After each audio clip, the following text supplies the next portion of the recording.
इसी को प्रचार करने के लिए कितने बड़े बड़े धर्म संस्थान लोग लगे हुए हैं। शांति कुंज हरिद्वार के नाम सुना होगा। शांति कुंज में परम पूज्य गुरुदेव बताते हैं, राम का नाम नहीं राम का काम करें, राम का नाम नहीं राम का काम करें। राम का कार्य भगवान की पूजा। हम क्या करते हैं, फोटो में मूर्ति में राम भगवान को देखना चाहते हैं, यही विडंबना है। हम लोग इसी को आगे बढ़ाते हैं कि ये शरीर नहीं, हम आत्मा है। इसी आत्मा को पूजा करने की आवश्यकता है।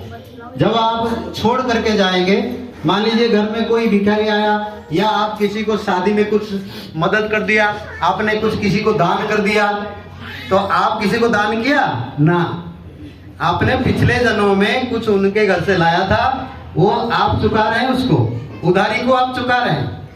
जिसका है वो लेने आया है। हम किसी को देते हैं, बड़ा खुश हो जाते हैं, मैंने जो बड़ा उपकार काम किया।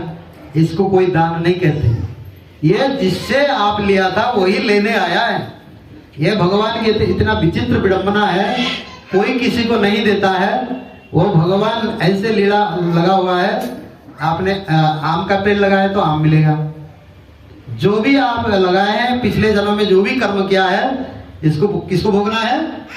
हमें ही भोगना। इसमें पति का कोई शेयर नहीं, बच्चों का किसी का नहीं। हम जो भी कर्म किए थे, ये मकान मिला हमें मान सम्मान मिला, ज्ञान मिला, ये फ्री में मिला ना।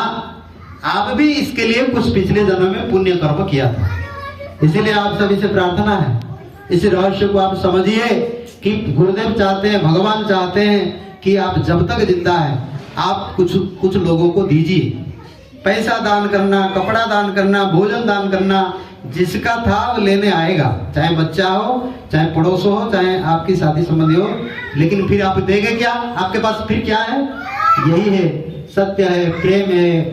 आपको लोग याद करेंगे आप जब शरीर छोड़ देंगे। ऐसा बहन जी था, ऐसे भाई साहब थे, और हमारा तो जीवन उद्धार हो गया उनके माध्यम से। ये आपको देना है। किसी